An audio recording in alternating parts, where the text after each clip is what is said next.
بسم اللہ الرحمن الرحیم۔ فیکٹیکل کے معزز ناظرین کو السلام علیکم۔ ناظرین گرامی، آج ہم آپ کو دنیا کے 5 مشہور و معروف فراڈیوں کے بارے میں بتائیں گے کہ کیسے انہیں فراڈ اور دھوکے کے ذریعے لوگوں کی دولت ہتھیا لی۔ Number 5، William Thompson. یہ ایک عجیب و غریب قسم کا دھوکے باز تھا، کیونکہ اس کے دھوکہ دینے کا طریقہ کافی عام ہونے کے باوجود اس قدر مؤثر تھا کہ یہ بآسانی لوگوں کو دھوکہ دینے میں کامیاب ہو جاتا تھا۔ یہ کرتا کچھ یوں تھا کہ عام لوگوں کے پاس جاتا، ان سے انتہائی خود اعتمادی اور کانفیڈنس سے بات کرتا تھا اور کہتا تھا کہ وہ انہیں بچپن سے جانتا ہے اور اب اسے یہ چیز ایک دن کے لیے چاہیے، وہ چیز چاہے گھڑی ہو یا پھر اس شخص کی پہنی ہوئی کوئی مزید قیمتی چیز ہو، وہ ایک دن کے لیے مانگ لیتا تھا۔ حالانکہ کوئی بھی اتنا بیوقوف نہیں ہوتا کہ راہ چلتے شخص کو اپنی چیز تھما دے، لیکن ولیم تھامپسن اپنے کام میں اس قدر ماہر تھا اور لوگوں کو الفاظ کے ایسے داؤ پیچ میں پھنساتا تھا کہ کوئی بھی عام شخص اس کی بات پر اعتبار کر کے لٹ جاتا تھا۔ اس طریقے سے اس نے کئی ایک لوگوں کو لوٹا، لیکن آخر اس کو گرفتار کر لیا گیا۔ Number 4، Henry Lemoine. اگر آپ آج اس بات کو گوگل کریں کہ کیسے گھر میں ہیرے کو بنایا جا سکتا ہے تو آپ کو ہزاروں طریقے ملیں گے، لیکن ان میں سے تمام طریقے جھوٹ اور فراڈ ہی ہوں گے۔ حقیقت میں یہ فراڈ نیا نہیں بلکہ 100 سال پرانا فراڈ ہے، جسے سب سے پہلے ایک فرانسیسی شخص ہنری لیموائن نے استعمال کیا تھا۔ اس شخص نے سائنس کی دنیا میں یہ خبر بھیجی کہ اس نے ایک ایسا طریقہ دریافت کر لیا ہے جس کی مدد سے وہ لیبارٹری کے اندر اصلی ہیرے کو بنا سکتا ہے۔ اس نے ڈی بیئرز نامی ایک دنیا کے جانی مانی ہیروں کے کاروبار کرنے والی کمپنی کو خط لکھا کہ وہ کامیابی سے لیب کے اندر قدرتی ہیرے بنا سکتا ہے۔ ڈی بیئرز نے اس کی خبر پر اس کی لیب کا معائنہ کرنا چاہا۔ آخرکار ڈی بیئرز کمپنی کی جانب سے جانے مانے ہیروں کے ماہر لوگوں کا گروپ ہنری لیموائن کی لیب میں پہنچ گیا۔ جب ہنری لیموائن انہیں طریقہ بتانے کے لیے سامنے کھڑا ہوا تو فوراً سے ہنری نے اپنے کپڑے اتار دیے اور برہنہ ہو گیا تاکہ کسی کو یہ شک نہ ہو سکے کہ اس نے اپنے جسم میں کہیں پر ہیرے چھپائے ہوئے تھے۔ پھر ہنری نے ایک برتن میں کوئلہ اور انہیں مکس کر کے ایک بھٹی میں برتن کو ڈال دیا۔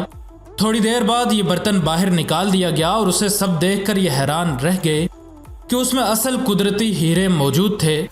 پھر اس شخص کو ڈی بیئرز کمپنی کی جانب سے 1.5 ملین فرینکس اس شرط پر دیے گئے کہ وہ یہ فارمولہ کسی اور کمپنی کو نہیں دے گا، اور جب اس کی ریسرچ مکمل ہوگی تو وہ یہ فارمولہ صرف اور صرف ڈی بیئرز کمپنی کو ہی فروخت کرے گا۔ پھر 1908 میں ایک ایرانی شخص نے یہ دعویٰ کیا۔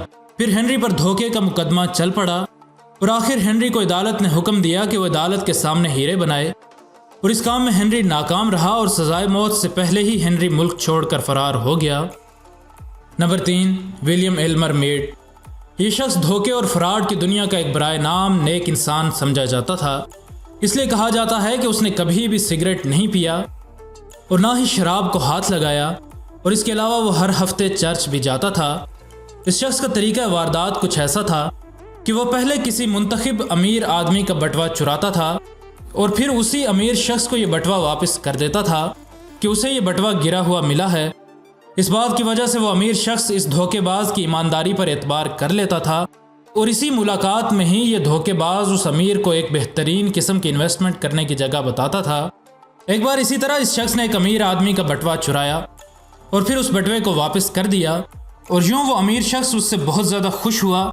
اس نے اس کی تعریف کی، جس کے بدلے میں اس دھوکے باز نے اس کو اپنے بارے میں بتایا اور کہا کہ وہ ایک سپورٹس بزنس مین ہے اور اس کے بہت سارے اسٹیڈیمز ہیں۔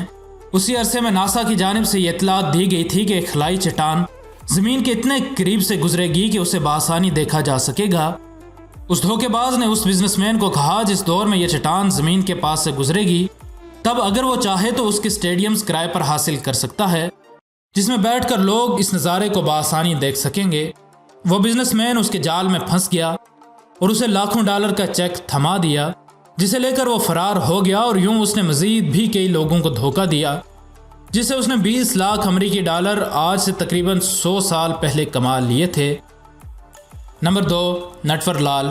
یہ شخص ہندوستان کا ایک مشہور و معروف فراڈیا تھا جس نے اپنے فراڈ اور دھوکے سے ہندوستان میں کئی ایک ایسے فراڈ کیے تھے کہ آج تک عقل انسانی ان دھوکے بازیوں کو سوچ کر شرم سے پانی پانی ہو جاتی ہے۔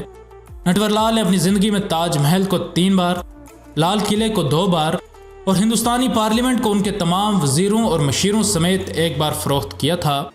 یہ شخص تو دھوکے اور فراڈ میں اس قدر ماہر تھا کہ آج تک اس کی موت کا کسی کو بھی معلوم نہیں کہ یہ شخص زندہ بھی ہے یا فوت ہو گیا ہے۔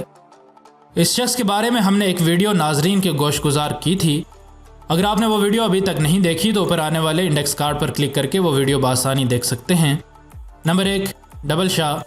صبت الحسن پاکستان کا رہائشی تھا۔ اس نے اپنی پونزی اسکیم کے ذریعے لوگوں کے پیسوں کو ڈبل کرنا شروع کر دیا۔ آخر اس کی یہ اسکیم اس قدر مشہور ہوئی کہ بڑے بڑے لوگ اس کا شکار بنے اور ان نے اپنی رقم ڈبل کروانے کے چکر میں ساری جمع پونجی اس شخص کے ہاتھوں گنوا دی۔